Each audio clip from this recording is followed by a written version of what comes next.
오늘 이 아침에도 하나님의 은혜를 사모하여 기도의 자리에 나아오신 모든 성도님들을 환영하고 축복합니다. 이 아침 우리에게 주신 하나님의 말씀은 신약성경 마태복음 17장 14절부터 27절까지의 말씀입니다. 그들이 무리에게 이르매 한 사람이 예수께 와서 꿇어 엎드려 이르되 주여 내 아들을 불쌍히 여기소서. 그가 간질로 심히 고생하여 자주 불에도 넘어지며 물에도 넘어지는지라. 내가 주의 제자들에게 데리고 왔으나 능히 고치지 못하더이다. 예수께서 대답하여 이르시되 믿음이 없고 패역한 세대여, 내가 얼마나 너희와 함께 있으며 얼마나 너희에게 참으리요. 그를 이리로 데려오라 하시니라. 이에 예수께서 꾸짖으시니 귀신이 나가고 그 아이가 그때부터 나으니라. 이때의 제자들이 조용히 예수께 나와 이르되 우리는 어찌하여 쫓아내지 못하였나이까. 이르시되 너희 믿음이 작은 까닭이니라. 진실로 너희에게 이르노니 만일 너희에게 믿음이 겨자씨 한 알만큼만 있어도 이 산을 명하여 여기서 저기로 옮겨지라 하면 옮겨질 것이요 또 너희가 못할 것이 없으리라. 갈릴리에 모일 때에 예수께서 제자들에게 이르시되 인자가 장차 사람들의 손에 넘겨져 죽임을 당하고 제3일에 살아나리라 하시니 제자들이 매우 근심하더라. 가버나움에 이르니 반세계를 받는 자들이 베드로에게 나와 이르되 너희 선생은 반세계를 내지 아니하느냐. 이르되 내신다 하고 집에 들어가니 예수께서 먼저 이르시되 시몬아 내 생각은 어떠하냐. 세상 임금들이 누구에게 관세와 국세를 받느냐. 자기 아들에게냐 타인에게냐. 베드로가 이르되 타인에게니이다. 예수께서 이르시되 그렇다면 아들들은 세를 면하리라. 그러나 우리가 그들이 실족하지 않게 하기 위하여 내가 바다에 가서 낚시를 던져 먼저 오르는 고기를 가져 입을 열면 돈 한 세겔을 얻을 것이니 가져다가 나와 너를 위하여 주라 하시니라. 아멘. 오늘 본문은 아주 짧은 세 가지 단락으로 구성되어 있는데요. 이 세 단락을 가로지르는 하나의 흐름은 믿음의 결핍이라고 할 수 있겠습니다. 오늘 이 아침 우리에게 주신 이 말씀을 통하여 나의 믿음이 바르게 작동하고 있는지 살펴보고 결단하는 은혜가 우리에게 있기를 축복합니다. 첫 번째 단락은 귀신 들린 소년 앞에서 허둥지둥하는 제자들의 모습과 이를 책망하시는 예수님의 모습이 드러납니다. 마태복음 10장 1절을 보면 예수님께서는 이미 제자들에게 더러운 귀신을 쫓아내며 모든 병과 모든 약한 것을 고치는 권능을 주셨습니다. 그런데 제자들은 이 귀신 들린 소년 앞에서 마치 아무런 능력이 없는 사람들처럼 행동해 버렸죠. 이는 마치 이 월요일을 살아가는 우리들의 모습을 대변하는 듯 합니다.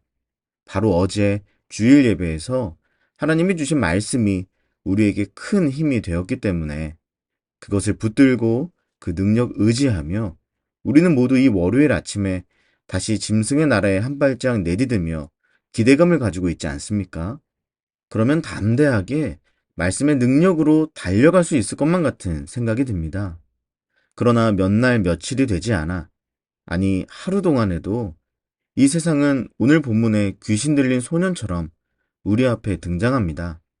그리고 예수님으로부터 권능을 받았음에도 이 귀신 들린 소년 앞에서 아무런 일도 행하지 못했던 제자들처럼 말씀의 권능을 입었음에도 우리에게 닥친 세상 앞에서 아무런 능력도 경험하지 못하며 속절없이 살아갈 때가 우리에게 얼마나 많은지요. 그렇게 생각하면 하나님께서 월요일 아침을 여는 우리에게 이 말씀을 주신 것이 참 은혜입니다. 사랑하는 여러분, 오늘 주의 말씀을 붙들고 살아가는 이 하루, 우리에게 주신 말씀의 능력으로 살아가는 은혜의 하루 되시기를 주님의 이름으로 축복합니다. 어떻게 하면 우리가 그 능력으로 살아갈 수 있을까요? 그 열쇠는 바로 믿음입니다. 20절을 보면 예수님께서는 제자들의 믿음의 결핍을 하나의 비유를 통해 지적하십니다. 겨자씨 비유인데요. 겨자씨처럼 작은 믿음이라도 그 믿음이 우리에게 있다면 그것을 통해 주님의 역사가 반드시 일어날 것이라는 주님의 말씀입니다.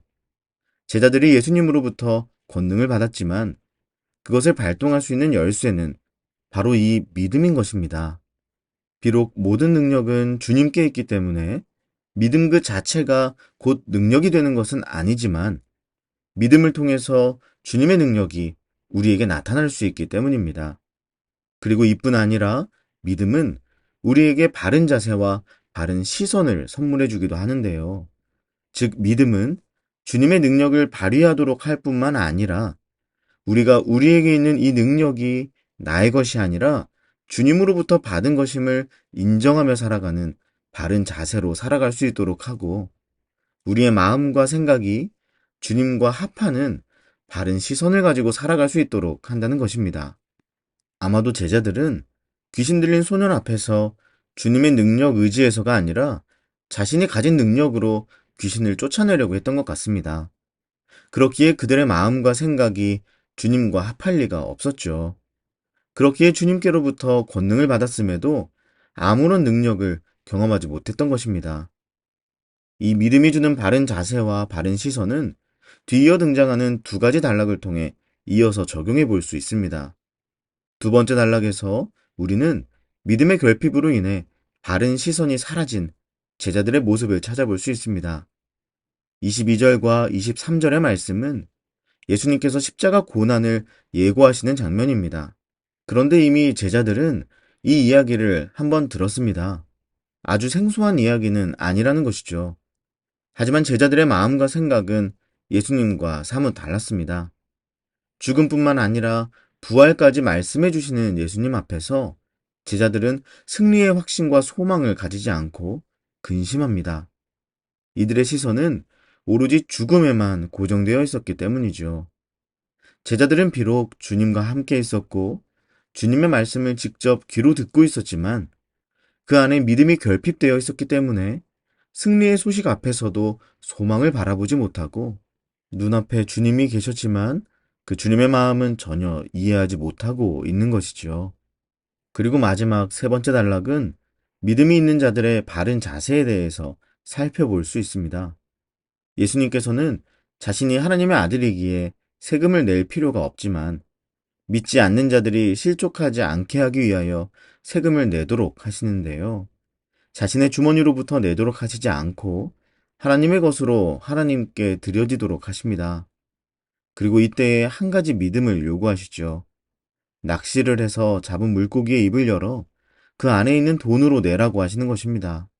예수님께서는 세금 낼 돈까지 다 마련하고 제자들에게 주시지만 제자들이 그것을 얻고 사용하기 위해서는 믿음의 행동이 필요하다는 것을 알려주고 계십니다. 그리고 이 믿음의 행동을 통해 내가 경험하는 능력이 나의 것이 아니라 주님으로부터 받은 것임을 인정하는 바른 자세로 살도록 하시는 것이죠. 사랑하는 여러분, 월요일 아침을 여는 이 시간, 오늘 말씀을 통해 살펴본 이 믿음을 발동하는 은혜가 우리 모두에게 있기를 축복합니다. 믿음의 시동을 다시 켜십시오. 그러면 우리의 시선을 통해 주님의 시선을 확인하는 은혜를 누릴 수 있습니다. 또한 이 세상 앞에서 허둥지둥하지 않고 나의 능력이 아닌 주님의 능력으로 담대히 살아갈 수 있습니다.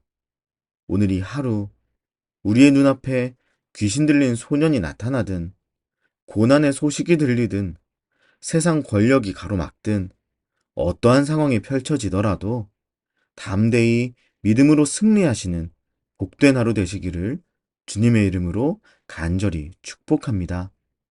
기도하겠습니다. 다시 믿음의 시동을 걸게 하소서. 믿음으로 주님의 능력을 경험하는 하루, 믿음으로 주님의 마음과 시선을 가지고 살아가는 하루, 믿음으로 주님의 것을 얻어 주님의 방식으로 사용하는 하루 되게 하소서.